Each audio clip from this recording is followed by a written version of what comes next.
The National Weather Service in Miami has issued a tornado warning for north central Broward County in southeastern Florida, south central Palm Beach County in southeastern Florida until 10:45 a.m.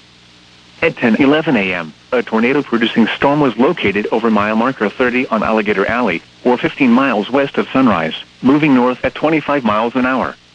Hazard: damaging tornado. Source: radar and video confirmed tornado. Impact: flying debris will be dangerous to those caught without shelter. Mobile homes will be damaged or destroyed. Damage to roofs, windows, and vehicles will occur. Tree damage is likely. Locations impacted include mile marker 30 on Alligator Alley and intersection I-75 and US 27. To repeat, a tornado is on the ground. Take cover now. Move to an interior room on the lowest floor of a sturdy building. Avoid windows. If you are outdoors, in a mobile home, or in a vehicle, move to the closest substantial shelter and protect yourself from flying debris.